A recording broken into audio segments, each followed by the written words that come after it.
Assalamualaikum warahmatullahi wabarakatuh. Perkenalkan, saya Nilawati dari kelas 6C. Pada kesempatan kali ini, saya akan membahas materi pada mata kuliah analisis kompleks, yaitu bentuk polar bilangan kompleks. Langsung saja di sini yang pertama, yaitu mengenai bentuk polar pada bilangan kompleks. Kita ketahui bahwa bentuk polar pada bilangan kompleks yaitu Z sama dengan R cos theta ditambah dengan I sin theta. Ini. Nah, R cos theta dikali I sin theta. Kemudian, di sini kita ketahui bahwa X-nya adalah R cos theta dan Y-nya adalah R sin theta. Kemudian, kita perhatikan di sini ada bidang kompleks di mana R ini atau mutlak Z di sini panjangnya adalah sepanjang garis R ini. Sepanjang garis berwarna orange. Nah, untuk mencari nilai R, maka diperlukan X dan Y. Nah, ini. Untuk itu, di sini sebelumnya, nah, R kita dapat cari dengan akar dari X kuadrat ditambah Y kuadrat, atau dapat dicari juga dengan Z dikali dengan Z bar. Kemudian untuk theta atau argumen dari Z ini, argumen dari Z atau atas tan, dari tan-nya itu Y dibagi X. Nah, dengan theta-nya itu nilainya dari min pi sampai pi. Oke, kita lanjut di sini. Untuk lebih jelasnya, di sini saya ada contoh soal mengenai bilangan polar, bentuk polar pada bilangan kompleks. Yang pertama contoh soalnya yaitu nyatakan bilangan kompleks Z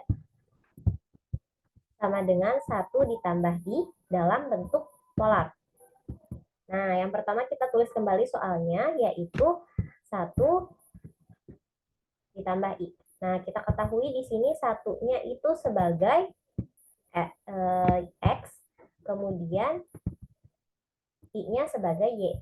Maka untuk mencari nilai R-nya yaitu X kuadrat, akar dari X kuadrat ditambah Y kuadrat. Hasilnya adalah akar 2. Kemudian tan theta-nya sama dengan 1.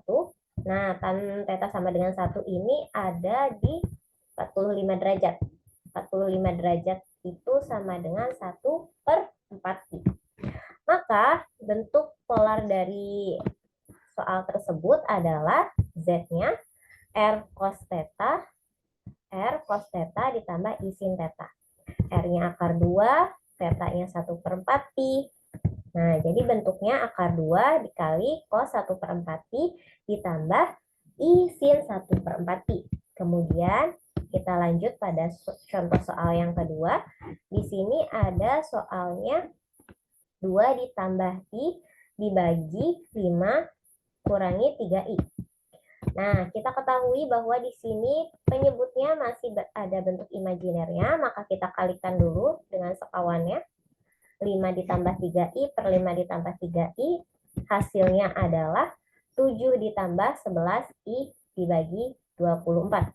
Kemudian kita selesaikan pembagiannya untuk ini dan ini. Nah, hasilnya adalah 7 dibagi 24 yaitu 0,206, kemudian 11I dibagi 24 yaitu 0,323I. Nah, setelah kita selesaikan, kita dapat nilai X dan Y. Di sini X-nya, kemudian ini Y-nya. Nah, maka R-nya adalah akar dari X kuadrat ditambah Y kuadrat. Hasilnya adalah 0,383. Kemudian untuk mencari theta-nya, kita bagi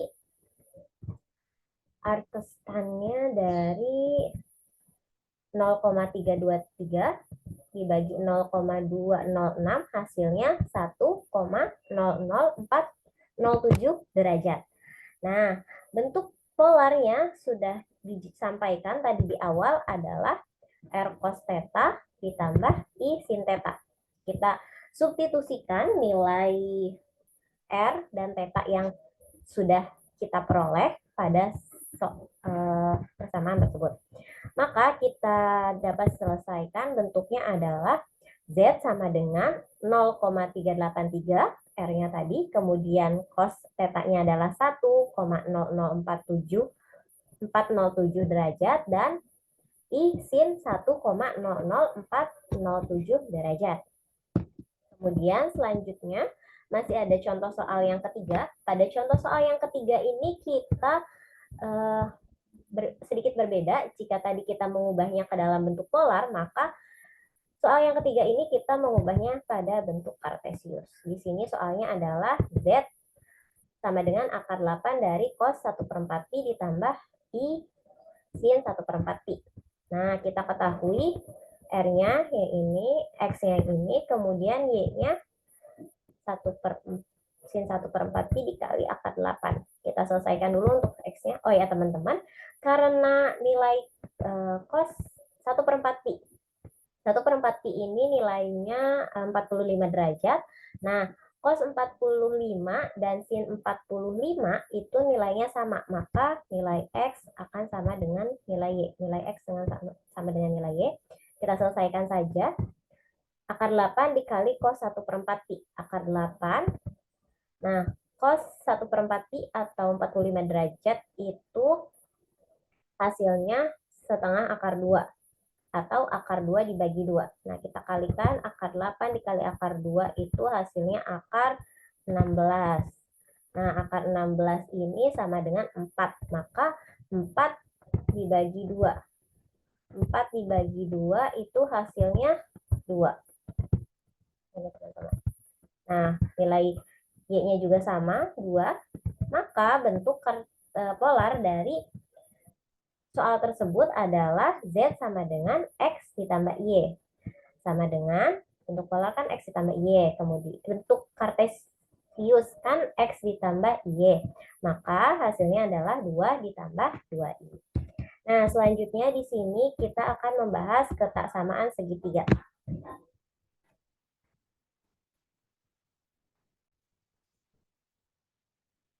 Pada ketaksamaan segitiga ini ada 3. Yang pertama, untuk mutlak Z1 dikali Z2 hasilnya akan sama dengan mutlak Z1 dikali dengan mutlak Z2. Kemudian yang kedua, mutlak Z1 ditambah Z2 hasilnya akan kurang dari sama dengan mutlak Z1 ditambah mutlak Z2. Dan yang ketiga, mutlak Z1 dibagi Z2 akan sama dengan nilainya mutlak Z1 dibagi mutlak Z2. Namun untuk video kali ini saya akan membahas untuk poin yang pertama dan yang kedua. Nah, yang pertama di sini yaitu mutlak Z1 dikali Z2 hasilnya akan sama dengan mutlak Z1 dikali mutlak Z2. Kita tuliskan terlebih dahulu soalnya, kemudian kita kuadratkan untuk Z1 dikali Z2 hasilnya adalah Z1 dikali Z2 dikali dengan bar dari Z1 dan Z2. Kemudian setelah itu kita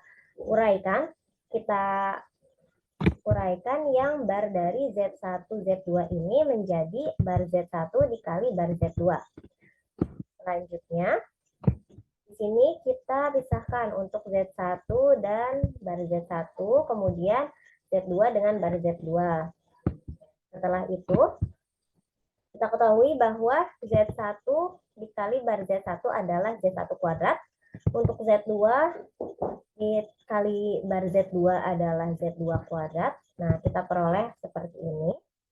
Nah, teman-teman dari sini sudah terlihat ya, ketika Z1 dikali Z2 kuadrat akan sama dengan bar mutlak Z1 kuadrat ditambah mutlak Z2 kuadrat. Maka berlaku juga untuk mutlak Z1 dikali Z2 hasilnya sama dengan mutlak Z1 dikali dengan mutlak Z2. Oke, kita lanjut pada ketidaksamaan segitiga, di mana mutlak Z1 ditambah Z2 nilainya akan kurang dari mutlak Z1 ditambah mutlak Z2. Nah, kita kuadratkan sama seperti tadi. Mohon maaf, di sini saya penjumlahan. Nah, kemudian kita selesai di sini. Sama langkahnya seperti sebelumnya, barnya kita pisahkan untuk bar Z1 dan bar Z2. Kemudian selanjutnya kita kalikan untuk Z1 dikali bar Z1, Z1 kali bar Z2, kemudian Z2 kali bar Z1, dan Z2 kali bar Z2. Hasilnya seperti ini. Kemudian langkah selanjutnya kita perhatikan di sini untuk Z2 bar Z1. Maka kita buat menjadi bar dari Z1 dikali bar Z1 dikali bar dari Z1 kemudian Z2-nya dikasih bar lagi. Ini akan sama nilainya dengan yang di atas. Setelah itu, nah kita perhatikan. Oke. Saya hapus terlebih dahulu agar lebih jelas. Nah, perhatikan untuk ini. Nah, ini nilainya akan sama dengan 2 kali real part dari Z1 dikali dengan bar Z2. Setelah itu, nah kita ketahui bahwa 2 kali real part dari Z1 bar Z2 ini kurang dari nilainya. Nah, kurang dari ini, nilainya akan kurang dari 2 kali Z1 dikali Z2. Nah, sehingga kemudian yang ini kita perhatikan. Nah, ini kan tadi masih bisa ada di belakang, kita pindahkan ke depan. Z1 dikali bar Z1 itu hasilnya adalah Z1 bar mutlak dari Z1 kuadrat. Kemudian Z2 dikali bar Z2 hasilnya adalah mutlak dari Z2 kuadrat. Kemudian 2 kali real part dari Z1 bar Z2 ini nilainya kurang dari 2 kali mutlak dari Z1 Z2. Maka tandanya di sini berubah jadi kurang dari. Nah, setelah itu kita dapat selesaikan nih. Untuk mutlak Z1 kuadrat dikali mutlak Z2 kuadrat dikali 2 kali Z1 Z2 itu nilainya akan seperti ini. Nah, yang di atas tadi adalah bentuk penguraian yang ini. Sehingga teman-teman dapat perhatikan, saya hapus terlebih dahulu agar lebih jelas. Nah, di sini dapat diperhatikan bahwa bentuk dari yang terakhir tersebut adalah penguraian yang di atas, yang ini. Nah, kita perhatikan di sini masih ada kuadratnya. Maka, kita kembali ke soal, bentuknya sudah mirip dan kita sudah hampir selesai. Nah, Z1 ditambah mutlak dari Z1 ditambah Z2 kurang dari mutlak Z1 ditambah mutlak Z2. Kalau ini masih ada kuadratnya, maka ini akan berlaku juga untuk ini. Tuh. Mutlak Z1 ditambah Z2 akan kurang dari mutlak Z1 ditambah mutlak Z2. Seperti itu. Sekian penjelasan dari saya pada kesempatan kali ini. Terima kasih. Saya akhiri. Wassalamualaikum warahmatullahi wabarakatuh.